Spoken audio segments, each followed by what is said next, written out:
हिंदी सुलभ भारती 5वीं कक्षा। नमस्ते बच्चों, 5वीं कक्षा के दूसरे सत्र में पाठ तीसरा।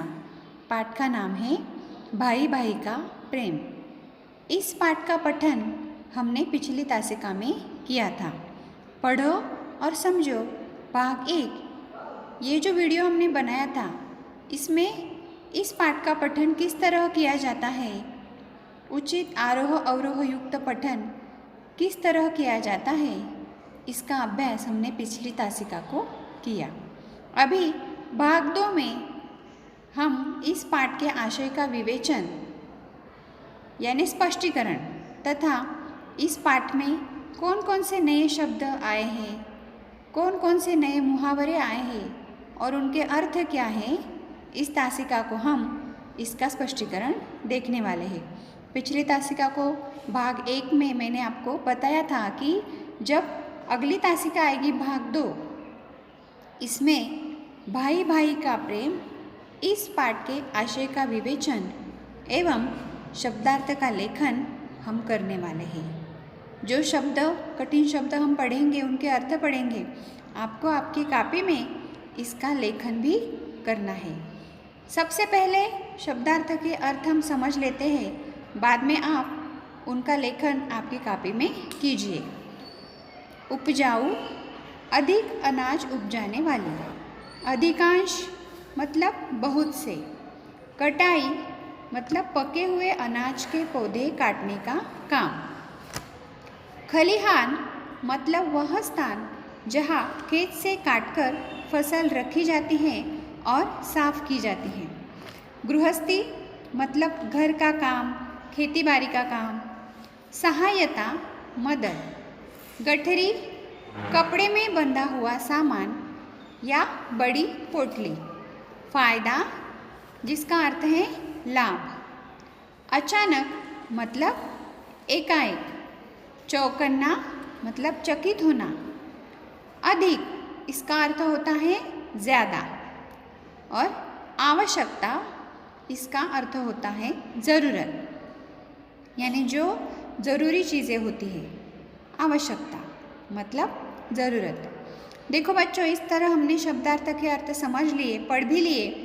अभी आपको आपकी कॉपी में जितने शब्द हमने पढ़े उनके कठिन अर्थ हमने पढ़े और समझ लिए, ये सब आपको आपकी कॉपी में लिखने हैं एवं इनका पठन भी करना है।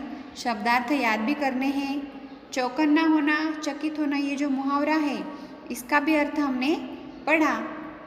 इसका अर्थ लिखो और इस मुहावरे का उपयोग करके आपको वाक्य भी बनाना है। चौकन्ना होना, चकित होना, मुहावरे का वाक्य में प्रयोग करो और इससे वाक्य बनाकर लिखो। अभी आगे ये जो पाठ है भाई भाई का प्रेम, इस पाठ में 2 भाइयों के प्रेम की कहानी है। सचमुच भाइयों में ऐसा प्रेम होना चाहिए, इसका अभ्यास हमें इस पाठ द्वारा करना है कि भाई कैसे होने चाहिए। एक दूसरे की सहायता करने वाले, एक दूसरे के सुख दुख में साथ देने वाले भाइयों में किस तरह का प्रेम होना चाहिए, इस पाठ की सहायता से ये बोध हम लेने वाले हैं। तो चलो बच्चों, अभी हम पाठ के आशय का स्पष्टीकरण देखेंगे। भाई भाई का प्रेम। मनोहरपुर नामक एक सुंदर गांव था। गांव की मिट्टी बहुत उपजाऊ थी, मतलब अनाज उपजाने वाली। अतः गांव के बहुत सारे लोग खेती किया करते थे। अधिकांश यानी बहुत से लोग। इसी मनोहरपुर में 2 भाई रहते थे। दोनों किसान थे, यानी खेती कर रहे थे। उनके घर अलग अलग थे पर दोनों में बड़ा प्रेम था। दोनों भाई हमेशा एक दूसरे की भलाई की बात सोचा करते थे। इस वर्ष पूरे गांव में फसल अच्छी हुई थी। कटाई हो चुकी थी, फसल काटी गई थी। खलिहान में अनाज के ढेर लगे हुए थे जहाँ पे अनाज काट कर रखा जाता है। फिर एक दिन रात में बड़े भाई लेटे लेटे सोचने लगा कि मेरे 2 बच्चे हैं, वे गृहस्थी में मेरी कुछ ना कुछ मदद करते ही हैं।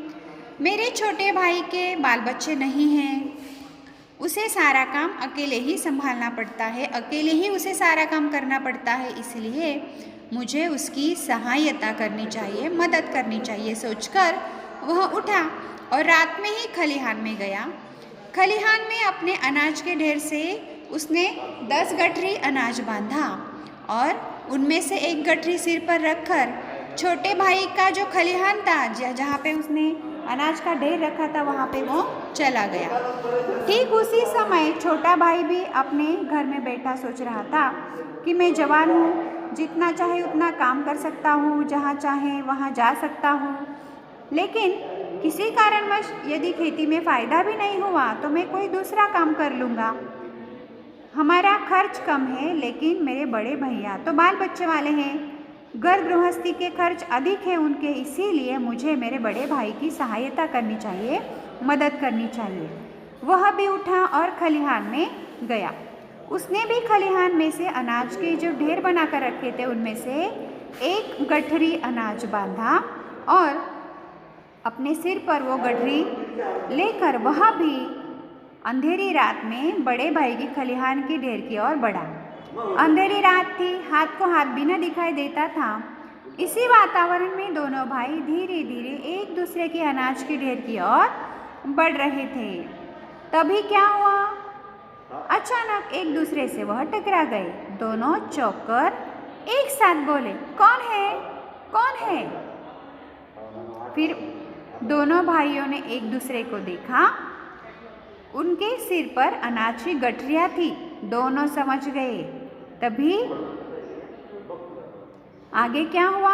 बड़ा भाई बोला, छोटे, तुम्हारी मदद करने वाला कोई नहीं है, खेती का सारा काम तुम्हें अकेले ही संभालना पड़ता है, और इसीलिए मैंने सोचा कि तुम्हारे पास अनाज अधिक होगा तो अधिक दिन तक चलेगा, इसीलिए खलिहान में से अनाज तुम्हारे ढेर में डालने जा रहा था।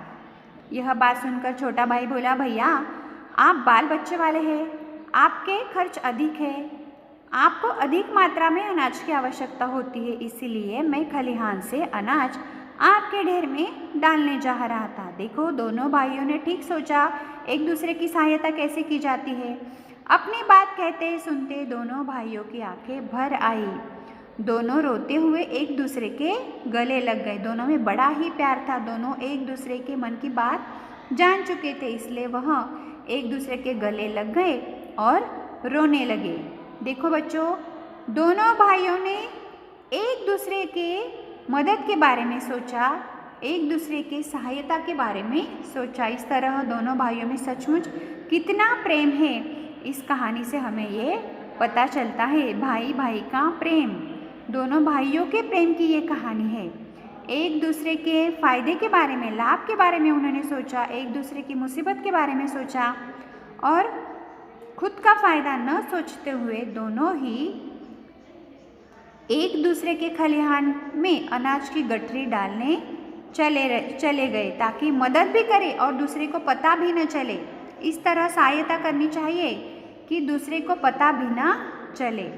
इस कहानी से हमें क्या बोध मिलता है कि भाई भाई का प्यार एक अटूट बंधन है।